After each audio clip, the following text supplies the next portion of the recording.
Welcome everyone. Thank you for joining our webinar on how IoT can help organizations achieve their sustainability and net zero goals. So before we get started, I would like to mention a few housekeeping items for you. That out of 1 hour session, we have dedicated the initial 45 minutes for the webinar presentation and the last 15 minutes for the question and answers. You can always type your questions in the Q&A section of the webinar panel at any time, and we will answer all of your questions in the last 15 minutes. All slides and webinar recording will be emailed to you after the session, so you do not need to worry about that. And you will receive a short survey at the end of the webinar. We will appreciate your kind feedback for this. So the speaker for today's session is Dr. Amarjeet Singh. He is the co-founder and CTO at Zenatix. He is an expert in embedded system, data acquisition, AI algorithms, and energy efficiency. He has completed his MS and PhD from UCLA and his BTech from IIT Delhi. He is also an ex-IIT Delhi professor. So thank you, Amarjeet sir, for providing your time for this session. And I'm handing over the presentation to you. Yeah, thank you, Saurabh. I welcome everyone to this session, which is of imminent importance today. In fact, thanks everyone for taking out time in the middle of the week and perhaps in the middle of all the important work that everyone else is already involved in to perhaps join in this movement that is needed today to make sure that we are passing on a better future, better than what we have inherited from our previous generations to the upcoming generations, right? And as of now, it doesn't seem like we are on that path, right? And all of us, if we are parents, we are concerned about what we are going to pass on to the next generation. If we are not yet parents, we are concerned about what we are getting into, right? In India, abroad, etc. So it's a matter of great concern. Things which are treading towards a phase which perhaps, if not controlled today, will be perhaps irrevocable, irrespective of the technology advancements we may get into. We all are witnessing perhaps the most severe floods in our neighboring country, Pakistan. Many of us would have witnessed the flooding that has recently happened in perhaps some of the most posh areas in Bangalore as well. Right? So all these are examples, and there have been many more such examples of what is happening. Right? People living in Delhi NCR witness the pollution, etc., pretty much throughout the year. So we are all concerned. And at Zenatix, that's one thing which really drives each one of us, is that that our daily work potentially is contributing towards something meaningful, whatever small that meaningful contribution is in the bigger scheme of things, towards creating a better, sustainable future for the coming generations, right? And this webinar is part of that initiative to create that bigger movement around this, the sustainability. So broader agenda will be talking about global climate change. We'll fast forward it to how buildings contribute to that climate change, then how IoT within buildings can perhaps help achieve better and sustainable future, and very briefly towards the end, talking about some case study of that will give a glimpse of what we have been trying to achieve. So very bleak scenario, as I have been saying, the last decade was the hottest since the time we have been collecting data.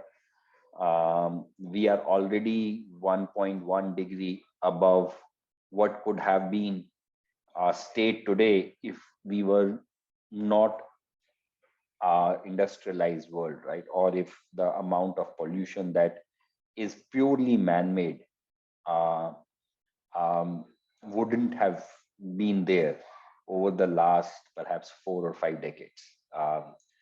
The CO2 levels are reaching towards the 600 ppm levels, which are considered to be hazardous.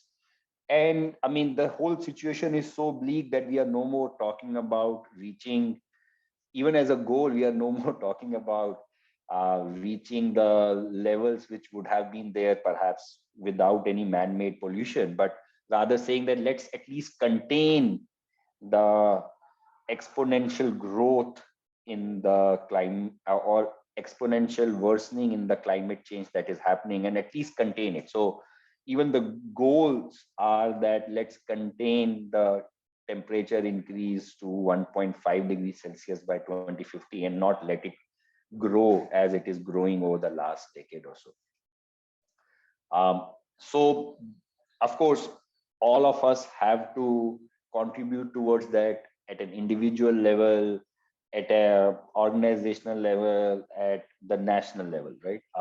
So let's start with the topmost level, right? National level. We keep hearing that many of the countries are taking the several initiatives towards net zero commitment. Just taking a quick poll, how many countries across the world do you guys think um, have actually been doing taken this commitment towards net zero? We'll take a few seconds to let the poll finish, and then we'll move on.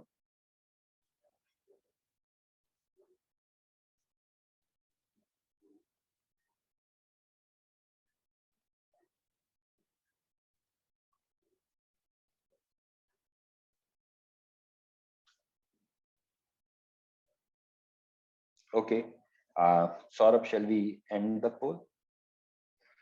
Yeah, so majority of you said less than 50, so 17 out of 22.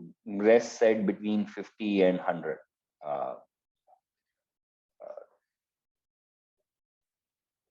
So actually, 92 countries responsible for 78% of the global emissions now have at least given some commitment towards net zero, right?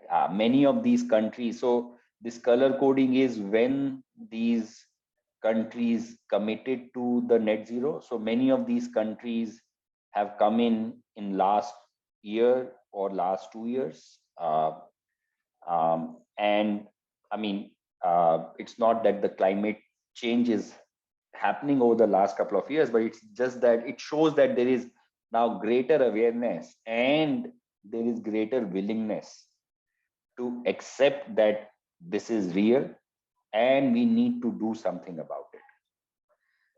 This is not just at the national level, but also at the corporate level. So companies that uh, in an aggregate contribute towards $24 trillion revenue, so roughly 30% of the global GDP, um, have pledged some science-based targets towards net zero. Again, the growth is much more over the last few years than over the last 5-7 years.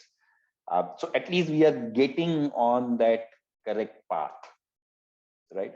Both at the national and the corporate level, right?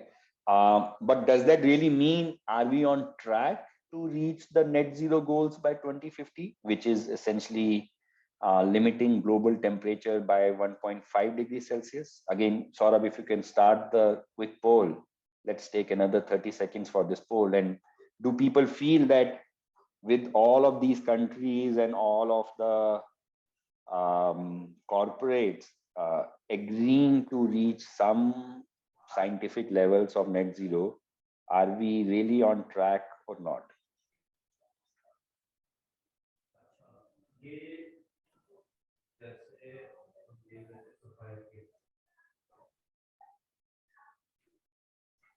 Okay, Saurabh, let's end the poll. So interestingly, I mean, I wouldn't have expected, but 11 out of 26 people feel that we are on track, right? I mean, I perhaps would have expected that much lower number people would have felt that we are on track. Indeed, we are not on track, right? I mean, that is the reality, and that is the unfortunate reality. So while many countries have committed to these net zero goals, the serious commitment, which is saying that, okay, by 2050, I want to achieve something, right? That serious commitment is only from 15% of the countries, right? Even, and the remaining 63 countries, 63 percentage, which is this yellow portion, has some commitments, but they are not serious defined commitments with this 2050 goal, right? Which is unfortunate. And I mean, at least the hope is that at a national level, many of these countries which fall in this 63% category over the next couple of years, 2, 3, 4 years, should start moving into these greener categories. And there is a lot more serious commitment towards achieving this net zero capability. Corporates are way behind, right? So corporate climate action is accelerating again, but it's all red, right? So in fact, the latest IPCC report is called a code red for humanity, right? So many of the corporates still do not have any or have only partial emission disclosure. See, the first stage of agreeing to do something is to start disclosing what you are already doing, right? And acknowledging that, look, this is my contribution, and therefore I need to work towards reducing it, right? So acknowledging that is, of course, the first stage, and we can see that that acknowledgement rarely exists today, right? So even at the corporate level, while there are reasonable corporates that have started talking about net zero, the journey is still very long, right? So how can we really tackle? I mean, by the way, I mean, these are all our small efforts to put together a very large and complex topic into a very short time duration, and passing on some facts and some of our belief systems to all of you. I mean, of course, which is why we have classified, I mean, we are structuring this more as a discussion with me talking for 45 minutes, but then really opening up for discussions and getting individuals' perspective over the last 15-minute duration. So, of course, the first, I mean, reduce emissions, right? I mean, if we have to achieve targets, we have to keep reducing emissions 7.6% every year. Start reducing the fossil fuel, which is the major cause for climate change, right? Electrification, much of which is actually coming from coal-based things, right? And I mean, whatever we are consuming, keep improving the efficiency of whatever we are consuming, right? I mean, we can't run away from the fact that the consumption is going to increase in the name of development or whatever, right? That's something we can't stop. But can we be more efficient in whatever we are consuming, and can we be greener in whatever we are consuming, right? Achieve net zero carbon dioxide emissions globally in early 20s, and I mean, talking specifically about buildings that capture the energy efficiency potential in buildings, right? Why buildings are important, we'll come to it later on, right? So high carbon footprint is driving the climate change. And if we look at it in terms of where this carbon footprint comes from, we can broadly classify these into three categories. One is, of course, direct emissions, which are coming by things which are owned by an organization or are controlled directly, right? Like a company's facilities, company's vehicles, etc. Right? Then there is indirect emissions, which are from stuff that is owned, right? For example, the electricity that I purchase, is it greener or not, right? Or the heating or cooling that I'm doing, is it green or not, right? And then the third category, which is scope 3, is indirect emissions from things that are not owned by me, right? So, and this third category could be again broadly classified into two things: upstream or the downstream activities. These things are important because then, I mean, we are essentially seeing that a true disclosure essentially means a cradle to grave analysis of an organization, right? Um, the upstream activities in this scope 3 could be where I'm sourcing my capital goods, right? How am I, what kind of waste is being generated in my operations? What kind of business travel that I'm doing? How many of my employees commute? Do they commute by private vehicles, etc., right? And then the downstream activities could be how whatever goods I'm manufacturing, how are they being transported and distributed? How are they being processed? Um, how do we treat the end of life treatment of the goods that I sold? How are my franchises doing? How are my investments doing, etc. Right? So essentially, putting together all of this is what corporates need to do to be on a path towards net zero. So coming back to what concrete efforts can be done, right? So where do you think the most consumption happens in terms of global energy, right? Is it in buildings, transportation, industries? Saurabh, can you start that poll again?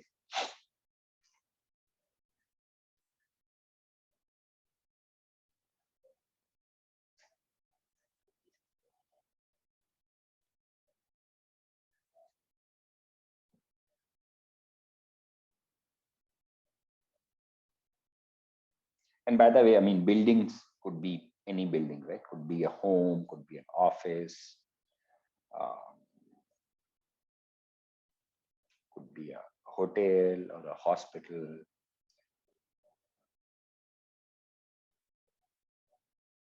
Okay. Um, so, so pretty much evened out. I think it's a split opinion. 10 out of 28 people feel it's buildings, 8 out of 28 feel it's transportation, and 10 out of 28 feel it's industries, right? And I mean, look, these are broad numbers. Maybe different studies may show different results, but I mean, this is what is often quoted across multiple studies, that buildings contribute to roughly about 40% of the global energy consumption, right? And mind you, I mean, this seems logical as well, that if we look at our day, right? Perhaps majority of the day we spend, whether it is at home or at work, is inside the buildings, right? So if we are spending majority of our time as a collective population inside the buildings, then of course we need amenities inside those buildings to keep us comfortable, and therefore those amenities need energy, and therefore buildings contribute towards a greater percentage of global energy consumption, right? And if we then split this energy consumption across different types of consumers, I mean, different kinds of assets within the building, then very clearly, and I'm sure this would be clear to everybody, that HVAC, which is heating, ventilation, and air conditioning, right, is the main guzzler, right? So 60 to 70% of the total energy in a commercial building goes for heating, ventilation, and air conditioning, right? So if we look at it that way, the HVAC contributes to roughly about 28% of the global energy consumption, right? Almost as bad as transportation, right? So while we all keep transportation is what you can really feel. Oh, I'm caught up in the traffic jam. Oh, there is so much pollution, etc., etc. Right? Pretty much, HVAC is as big a culprit as transportation, right? And sometimes these figures are, I mean, seem mind-boggling, but when we just think logically, I mean, it seems like that is what it should be, right? So what is happening is this snowball effect, right? That there is global climate change, which is leading to greater heating of the planet. Greater heating means more requirement for air conditioning. More requirement for air conditioning means greater energy requirement. Greater energy means faster growth or faster worsening of climate change, right? So, and I mean, in today's time, in fact, many countries, and now even in India, where affordability is getting much, much better day by day, uh, air conditioning is not considered as much of a luxury, right? As it is considered as a right. I mean, Europe, many parts of Europe or US cannot survive without heating, right? I mean, they are in obscenely cold areas, right? And with climate change, etc. I mean, many parts of, I mean, we see so many heat waves in northern India pretty much every year, right? So air conditioning is now becoming more a necessity than a privilege, right? And which is what is showing up, right? So India's um, increase in air conditioning. I mean, if you see that from 2020 to 2050, this yellow line is increasing tremendously, right? I mean, we will be contributing to a very big proportion of the air conditioning. Um, I mean, energy that is being consumed in air conditioning, because uh, we are on a path of higher GDP. We just crossed UK. Many people now can afford more air conditioning. Climate change is making it more a necessity. So all these things are pointing in that direction that we will be a big guzzler. So while air conditioning is going to increase, and perhaps there is no running away from it, right? We can't say that we should stop using air conditioning. What can we do? We can make this air conditioning more efficient. um, we can make sure that it is the energy perhaps for this air conditioning is coming from greener resources, right? So if we look at the electricity demand today, right, much of our electricity is coming from coal, that we all know. Slowly India is treading on that path where we are adding more and more solar and wind and greener things. But perhaps again, a lot more is required to be done there, and than what we are already doing, right? What else happens? There is existing equipment, right? So 50% of the building that would exist in 2050, they already exist as of today, right? Which means 50% of the equipment that would exist in 2050 already exists as of today, or perhaps has a potential to be upgraded over the coming years, right? So, and we all know, I mean, many of these things are mechanical equipments. They are going to degrade over time.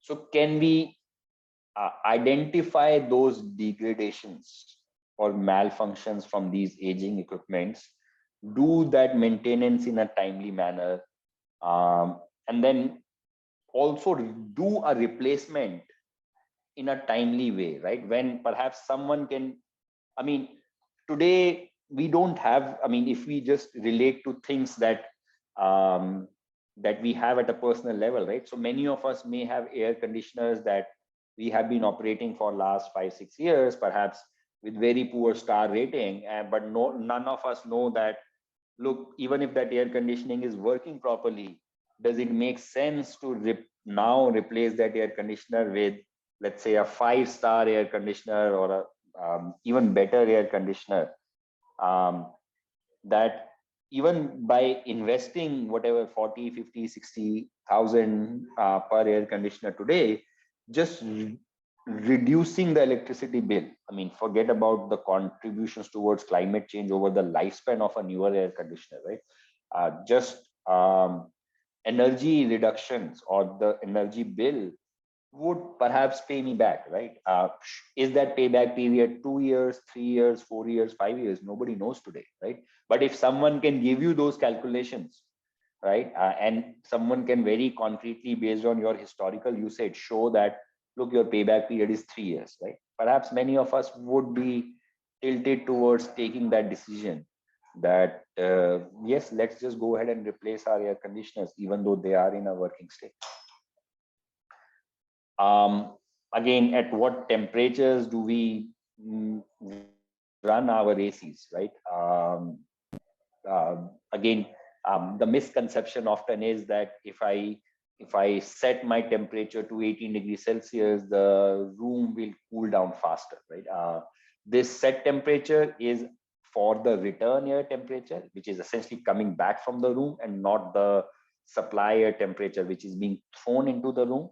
So irrespective of what set temperature you do, the supply air typically I'm especially talking, and again, it varies from type of air conditioning to type of air conditioning. But if we look at, let's say, the split air conditioners at home, the supply air would be typically constant, right? But then, I mean, if we are running air conditioners for a long time, that's essentially when our set temperatures are achieved for a normal air conditioner, the compressor switches off, and then the room temperature starts rising, and then the compressor starts again. For a inverter air conditioner, the compressor goes into the variable speed mode, etc. So essentially, by varying this set temperature, we can, for a normal air conditioner, switch off compressor for a longer duration, or for an inverter air conditioner, run it at a much lower speed, thereby reducing the energy consumption. And of course, energy consumption has direct impact to the greenhouse gas emissions and the climate change. Right? There are some studies that show that perhaps increasing the temperature of the room by 1 degree Celsius can save roughly about 6% of the electricity as well. So there are monetary benefits to be achieved as well. The other aspect is that when you design a building, right, you design it for the peak capacity, right? So the whole air conditioning in the building is designed assuming that the building is running at the full capacity, right? While that's perhaps true for a very short duration in a year, right? Many times, especially now in post-COVID world, etc., right?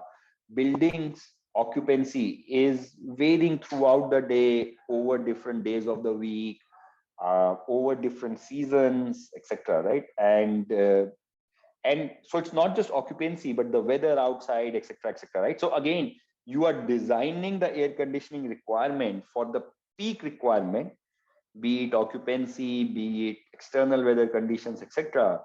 But the buildings are rarely operating in those peak requirements, which means that there is a whole lot of optimizations that can be done by dynamically tuning the operating parameters of the building based on weather outside, based on occupancy, etc., right?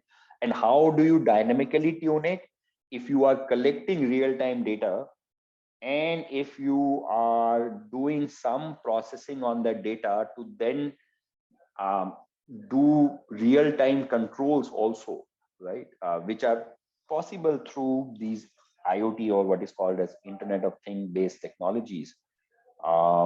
That's the right approach to tune the operations of the building, leading to, and we have seen these in many of our customers, leading to 10 to 20% of energy savings. This is just an example with the data, right? So while your air conditioning may be on much earlier and may remain on for a much longer time, a data-driven control may set it based on occupancy, based on weather outside, etc., right? These are some jargons. I'm not sure what the kind of audience is, but essentially the message that I wanted to give with this slide was that irrespective of the type of air conditioning, there are lots of parameters. If it's a regular air conditioner, let's say at your home, then it's the set temperature. And if it's a water-based cooling that is commonly found in large buildings, then setting out the modulation of the leaving water temperature or the return water temperature of the chiller, or controlling the speed of the primary pump, secondary pumps, controlling the speed of the fans in the AHU, controlling the valves in the AHU, etc. Doing all of these controls in a dynamic manner, in a data-driven manner, while ensuring that there is no compromise on the comfort levels, can still achieve good 10 to 20% of energy savings. And mind you, I mean, when we say, let's say 20% of energy savings on air conditioning, right? I mean, if you go back to those numbers, 28% of the global energy is air conditioning, right? And if you are saving 20% of that, right, we are really talking about 5% reduction in global energy consumption just by tuning these air conditioning parameters in a dynamic manner. Right? So great potential at a global scale that's out there. Right? So what is a net zero building? I mean, now really narrowing down the focus, because it's a very broad topic, and we are of course not the experts in the overall climate change, but we very closely contribute towards and follow the climate change because of buildings. So sort of getting into that zone in the presentation where we are now categorically going into net zero buildings, right? So you start measures to lower your emissions, and then you start measure to remove your emissions, right? Right. So that's the path towards net zero. What all could be done? You can add solar panels, you can have efficient equipments, you can have window shading done in the right way, lighting control done in the right way, energy efficient ventilations, efficient kitchen equipment, and most importantly, air conditioning, as we see that air conditioning is the biggest guzzler inside the building, right? As countries want to achieve these net zero goals, buildings contribute because buildings consume 40% of the global energy, they contribute meaningfully towards achieving these net zero goals at both the corporate and at the national level, right?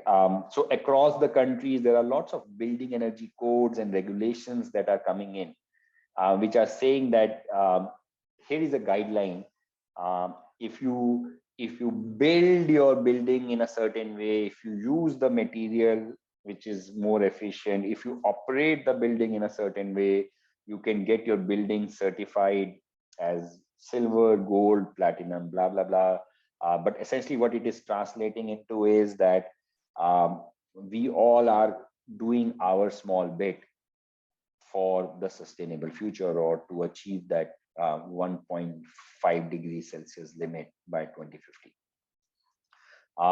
Specifically within India, there are a whole bunch of building ratings and codes. There is a GREHA rating from TERI, there is ECBC from Bureau of Energy Efficiency, there is India Green Building Council, and then there are, of course, international ratings, for example, LEED from the US, that many of the multinational companies, even in India, try to get LEED certifications. Again, to achieve any of these certifications, and in this case, we picked one of those certifications, and it's a point-based system. You get certain points, and then the moment you cross certain threshold, you get LEED silver, LEED gold, LEED platinum, or whatever, I mean, corresponding ratings in any of these certification systems. And again, IoT can help because similar to this IGBC, there are, I mean, pretty much every certification thing has certain points attributed towards monitoring the consumption, towards doing efficient control, towards doing innovation, towards doing thermal comfort, um, carbon dioxide monitoring, etc., etc. Right? So meaningful contribution, meaningful points can be achieved if you have IoT-based monitoring and control in your buildings. Right? So sort of these are the different use cases. You can have energy efficiency, you can prevent food wastage, you can monitor and reduce your greenhouse gas emissions. Whatever assets are there in your building, right? You can monitor their health, raise alerts in a timely manner for their maintenance, or at certain points even do appropriate number crunching to say that when is it time to perhaps replace the asset, right? Doing real-time set point optimizations across your air conditioning, while in fact actually improving the occupant comfort, right? So many of the times we feel that the buildings we are in, right, especially in offices, hotels, etc., we feel it's too cold even in summer, it's too warm in winter, right? So perhaps by doing those dynamic set points, we can actually achieve improved occupant comfort, right, and not a reduction in the occupant comfort. So we have a technology called Zen Connect, which is IoT-based energy and asset management solution that gives you temperature and humidity compliance, air quality monitoring, centralized web-based dashboards across all your facilities, digital ticketing workflows, right? So because the real-time data is flowing from every equipment, we monitor the health of these equipments through our algorithms and then automatically create tickets, push those notifications to the customers so that they can take preventive actions, right? And of course, many of our customers would have their own ERP systems to do API-based integrations with the third-party systems. The whole full stack technology is built in-house, largely wireless. So it's largely plug and play. We get into the building, deploy the wireless systems that can communicate without interfering with the existing wireless system in a very seamless and plug and play manner. These systems that are deployed on the premise then communicate to the stack on the cloud, which is highly flexible, hosted in a cross-platform, cloud-agnostic manner.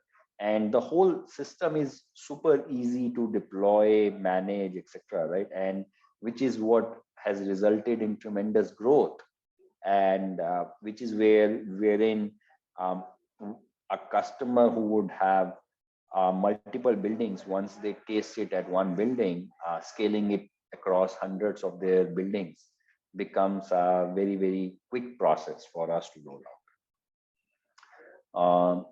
Sort of a little bit of details that within building, we monitor the electricity consumption. As I said, air conditioning is the biggest guzzler. So some buildings we have solutions that can monitor and control wide variety of air conditioning available across different types of buildings, and not just then limited to air conditioning. We do lighting, access control systems. Do not want to sort of oversell the monitoring and the control layer. So if the buildings already have a building management system, we would simply sit on top and do the dynamic level controls through our intelligent controls. But if the building doesn't have a BMS, we have a highly affordable, very easy to deploy and very easy to maintain wireless first sensing and actuation system, which is an IoT-based BMS that then communicates with the cloud. And that's where, we today get 200 million data points every day on our cloud platform across more than 70,000 devices that have been deployed in the field across several hundred cities in India, and now expanding globally. So what do? We do some intelligent controls. These controls could be time-based, sensor-based. We do monitoring of different critical assets. I've already talked about it. And the control is very varying. So irrespective of the type of air conditioning, we have now built solutions for all varied type of air conditioning available in the building. All this data that gets collected leads to intelligent controls, and again feeds back into our anomaly detection algorithms that then automatically create tickets that improve compliances, help manage assets in a centralized and in a more efficient manner, and allowing the customers to do their small bit towards climate change. Of course, several of these projects start with the question that, yes, I'm serious about climate change, but what is the commercial benefit, right? What is the return of investment? There are broad buckets of benefits that we deliver. There is, of course, energy savings, better compliance, better comfort, better health maintenance. Many of these things translate into 8 to 15% of energy savings, 30 to 60% improvement in food safety, compliance, and customer comfort, and typically 25 to 30% reduction in breakdowns of equipment. Just a small use case, because we are collecting very high resolution data. I was mentioning earlier in my talk that a compressor, so in this case, think of this as a power for a compressor. So a compressor is supposed to switch on and off once the set temperature is achieved. So if those on and off cycles are not happening in a compressor, then that means a bad compressor. We raise those tickets to the customer, and once the customer services them, those sites become good sites with compressors showing these on and off cycles and resulting in significant energy reduction. High temperature compliance, so we monitor indoor temperature across different zones, and then we start categorizing that which zones have comfortable temperature or which zones fall into this high temperature, high humidity, or high temperature and high humidity. And then those are places where either some action is required or some equipment needs to be serviced or replaced. Right. Picking up a small use case. So it's a global sporting good chain in India, with every store roughly about 25,000 square feet, has now close to about 90 stores in India across 46 cities. And their annual electricity spend is upwards of 10 crores. So again,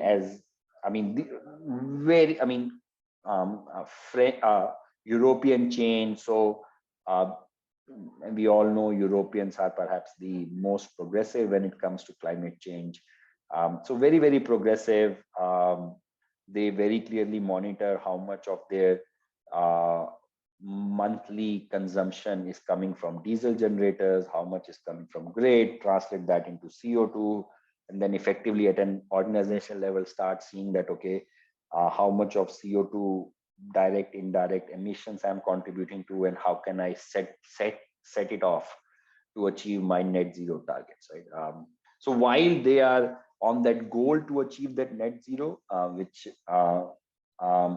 they do get saving. They do get real benefits from day one, right? Greater than 10% of energy savings, greater than 25% of improved customer comfort, and centralized visibility, right? So across all the stores, what is exactly happening across all my stores?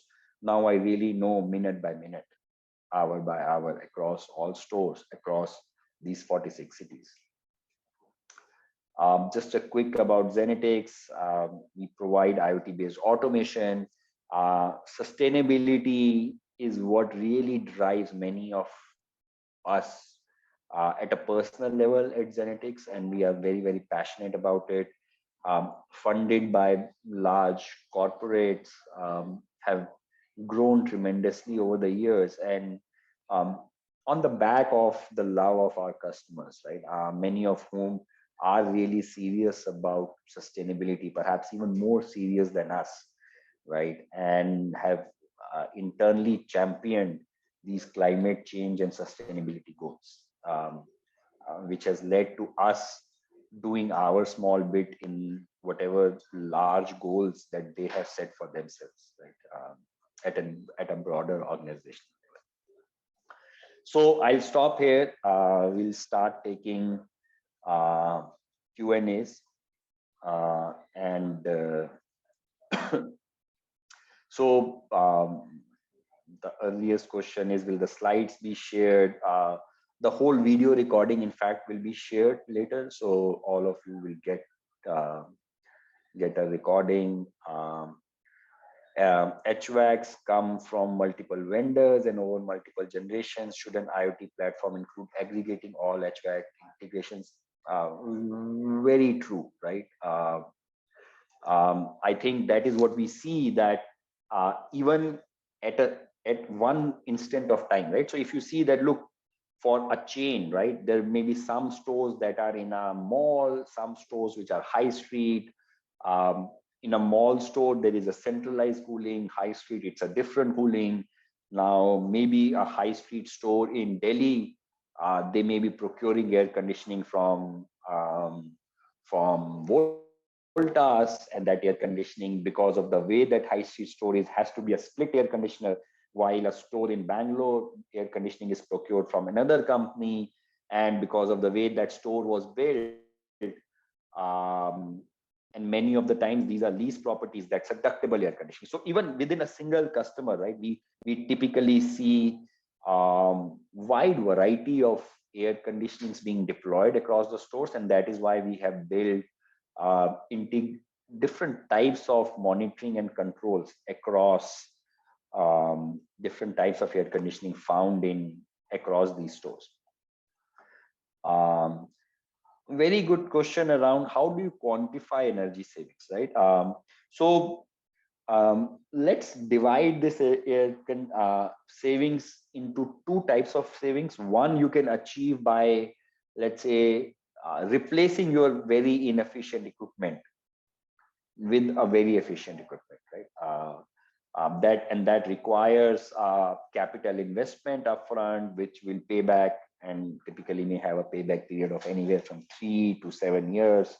What we work towards is operational efficiency, right? So whether you have a very efficient equipment or an inefficient equipment, there is always a room to operate it in a more efficient manner, right? So we are doing those dynamic controls in a almost real-time manner. So what happens is, for us to do a baselining to compare against, right? All we need to do is to shut off our dynamic controls and let the systems operate in a way they would usually operate, right?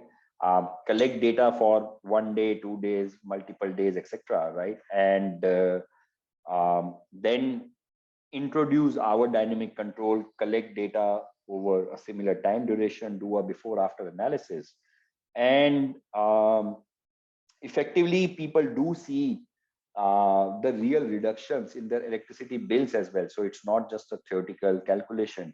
At the end of the day, everyone sees the reduction in their bill as well.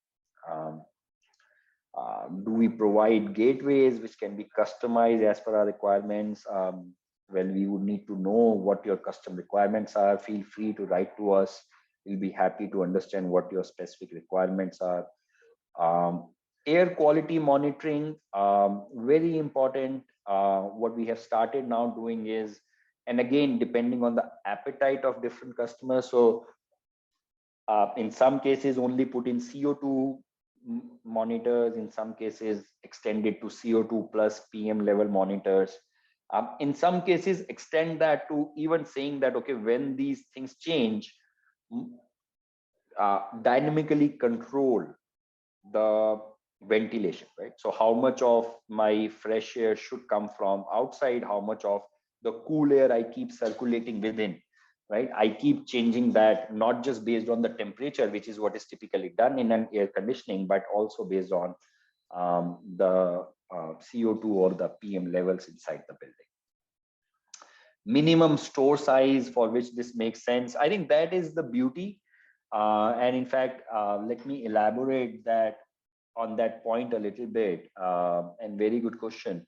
So if you look at large buildings, right, there is already an automation system in the form of building management systems, right?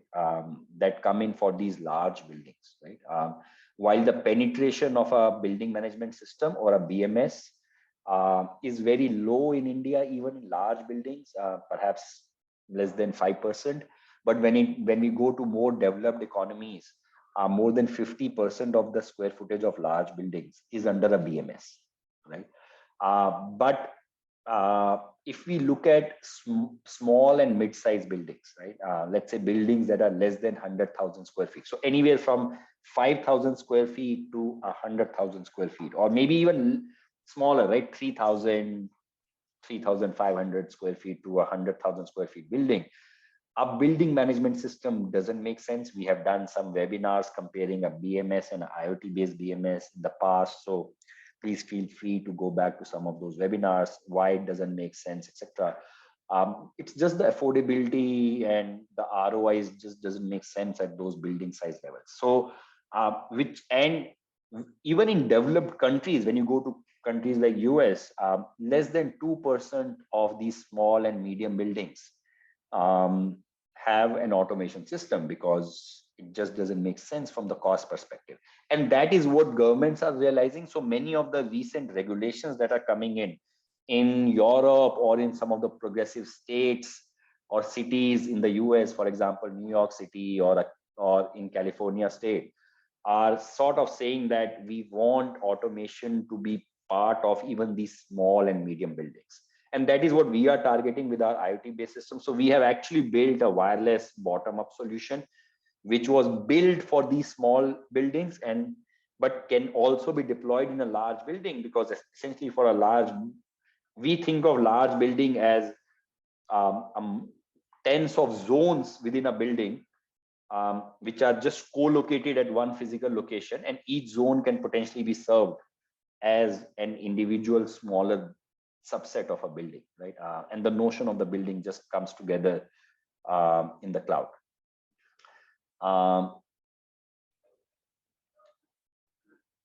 So a question is, how significant is the component level innovation for increasing the efficiency, for example, in compressors, motors, etc.? Didn't quite get it, but if I get the sense out of it, that there is a broader HVAC efficiency, and then there is efficiency at different components within HVAC, whether it is compressors or pumps, or on the high side, or let's say the air handling unit, or the variable air volumes, or the fan coil units, or a ceiling suspended units on the low side. Definitely a lot of opportunity is there if you start optimizing at this subsystem level rather than trying to optimize at the system level, because eventually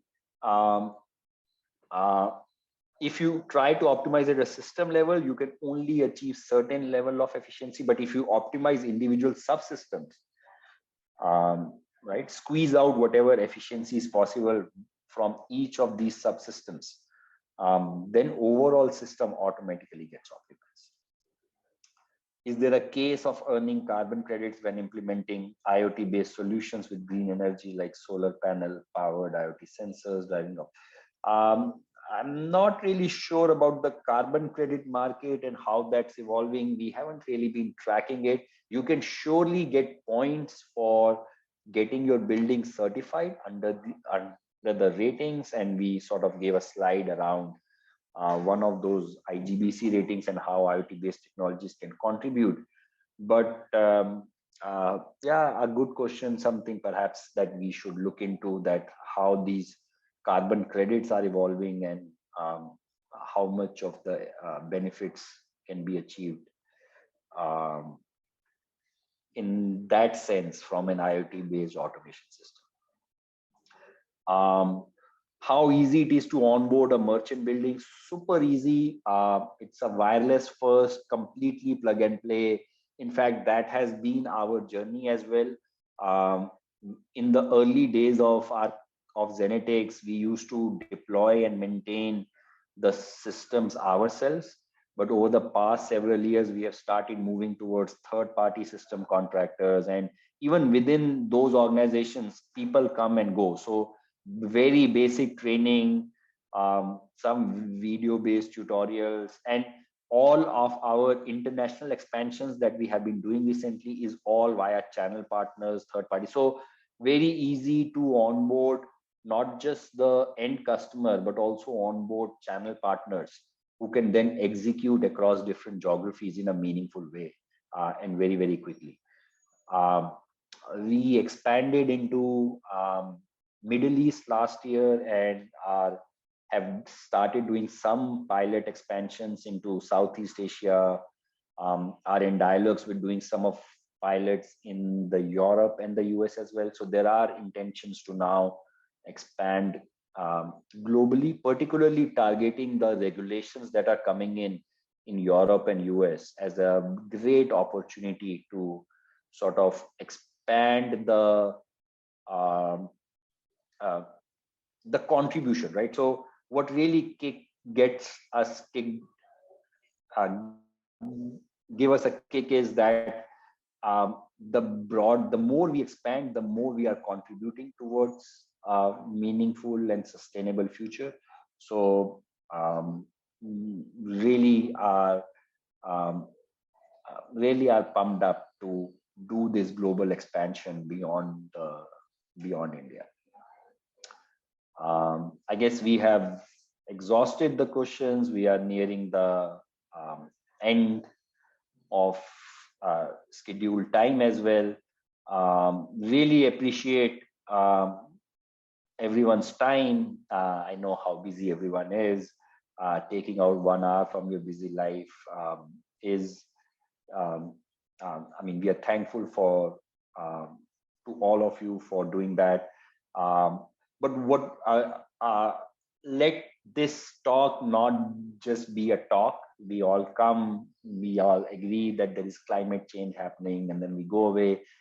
If even one of us can be a champion in our organization, right? And I think the way to be a champion is to feel at a very, very personal level, right? That it's a real thing. It is not, it is going to impact me at an individual level, me, my children, my family, in a very, very direct way.